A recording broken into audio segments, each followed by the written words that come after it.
Good morning, everyone. Happy Monday. Hope you're having a great Monday morning. Hope you had a wonderful weekend.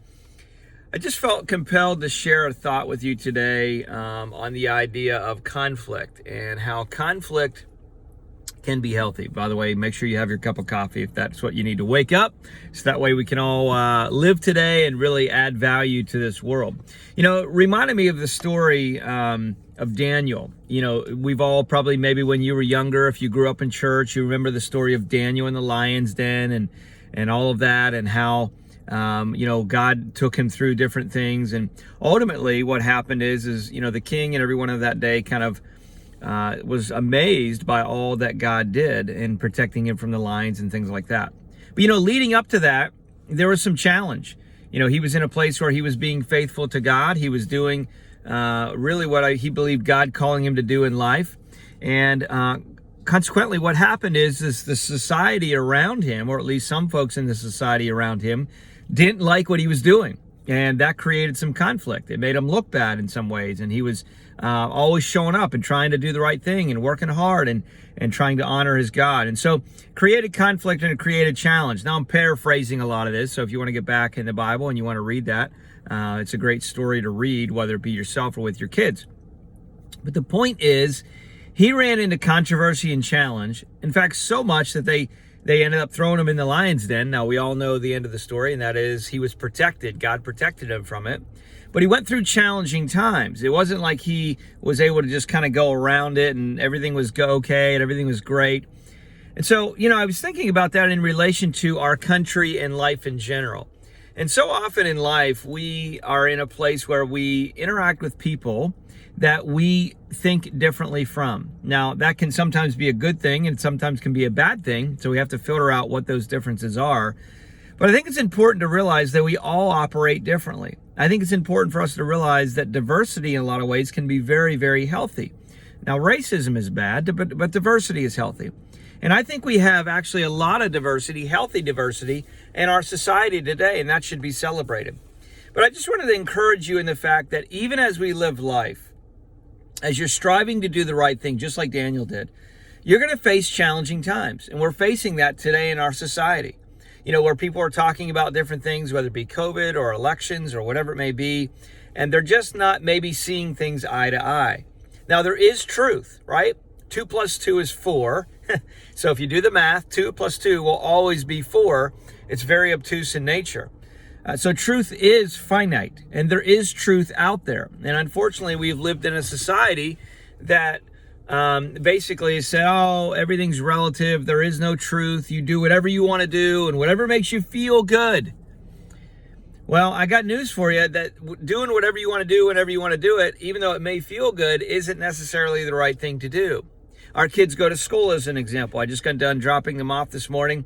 Praise God for that. I'm glad they enjoy it. But, I may be in a situation where I'm like, you know what? I don't feel like getting up today. I just don't feel like it. I don't feel like making them breakfast today, tomorrow, the next day, the next day, the next day. My wife could have the same feeling. But at some point in time, our children are going to get sick. They're going to be in a place where they're going to need food. They're going to be malnourished. Maybe they're not going to get to school in time. Maybe they won't get there at all. That's going to adversely affect them long term. So even though we may not feel like getting up, we have to act and move instead. I remember when I was in the book field selling books door to door a long time ago. I sold Bibles and children's Bibles and basic knowledge books. If you've never done that, it's quite an experience. I did it for 3 years and knocking door to door, working 80 hours a week. Had my favorite breakfast every morning at the Waffle House, bacon, egg, and cheese sandwich. But when I did that, I remember there was a statement that was always told to us, and that is this: you don't feel your way into action. You act your way into feelings. And, when we move and live in life, just like Daniel, and he faced conflicts, we're going to face conflict. It's something that's absolutely inevitable in our life today. But I want to challenge you to move on in spite of the conflict, to do what you know is right in spite of the conflict, to be the truth bearers in this world in spite of conflict.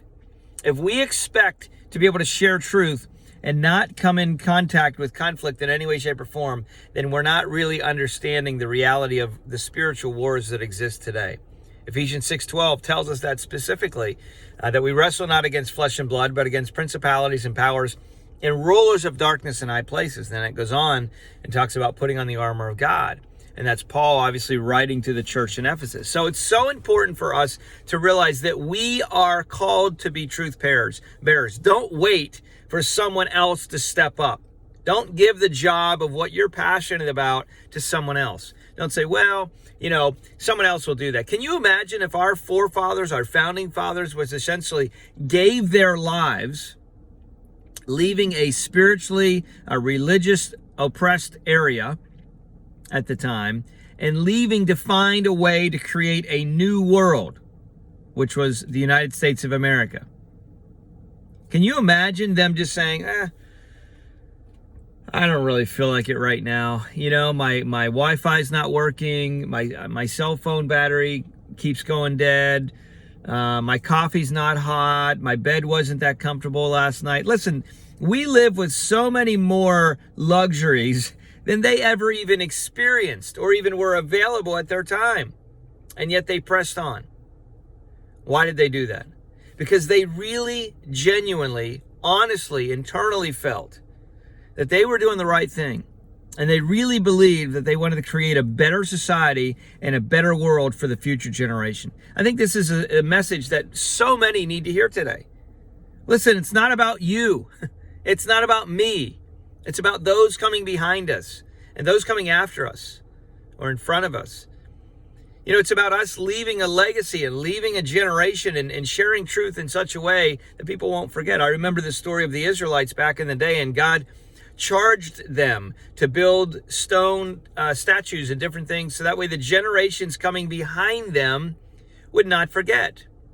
So if you're a parent or even a grandparent out there watching this, and you have not intentionally made the effort to share the truths that really matter to the generation coming behind you, your grandkids, and even your kids, you are literally robbing them of understanding what it means to live with truth. And now they're left to go try and find truth in a world that is full of lies. So we must be truth bearers, and we must be willing to do it regardless of the conflict. I'm going to leave you with this last thought, and that is this: conflict can be healthy. If you're married or you're in a long-term relationship, you know that there's conflict from time to time, and nobody wants to engage in conflict. But it can be healthy. There are certain things that are derived from that conflict that you learn if it's handled correctly that you would never have learned if you would have never went through that conflict. Very important. Many of you know, as you've followed me, that we work in the financial space. We help families, our team does, with their wealth. But I also have a motivational show called The Michael Wall Show. And podcast 182, previous one, talks just about that subject more in depth, how conflict can be healthy. I'm going to put it in the comments below, and I'm going to challenge you to take a few moments and listen to that. Share this video for someone that needs to hear it, but listen to that podcast. And I really believe it'll help you with your mindset of, okay, I know I'm going to engage in conflict in life. It's going to happen. Not every day you can just look at the sun and drink your coffee and everything's peaceful. Some days there's chaos and conflict. And you say, no, I need to share this to you. And someone may not receive it well. Obviously, how you share it to them, your mannerism, your positioning, your tone, whether or not they're ready to hear it or not, all of those things are precursors to you sharing truth, right? You have to make sure that you're invited well and you show up well when you share it. Not just like, you need to hear this and I'm going to tell you whether you want to hear it or not. That is a bad way to show up and tell somebody something that they need to hear. A great way is to ask for permission for the right time. Maybe engage them in questions. Help them to understand that they are important and they're valued. And then you can share things that may cause conflict, in advance, but you're willing to walk into that season with a calm mind, sound thought, and thorough conversation that really shows that you care about the person that you're talking to. Not just that you want to get your point across, but that you want to share things in such a way that is in a place of benefiting them because you believe it's really going to be beneficial long term. So again, take a listen to the podcast on the link below. I hope this blesses you. Have a wonderful Monday and cheers. See y'all soon.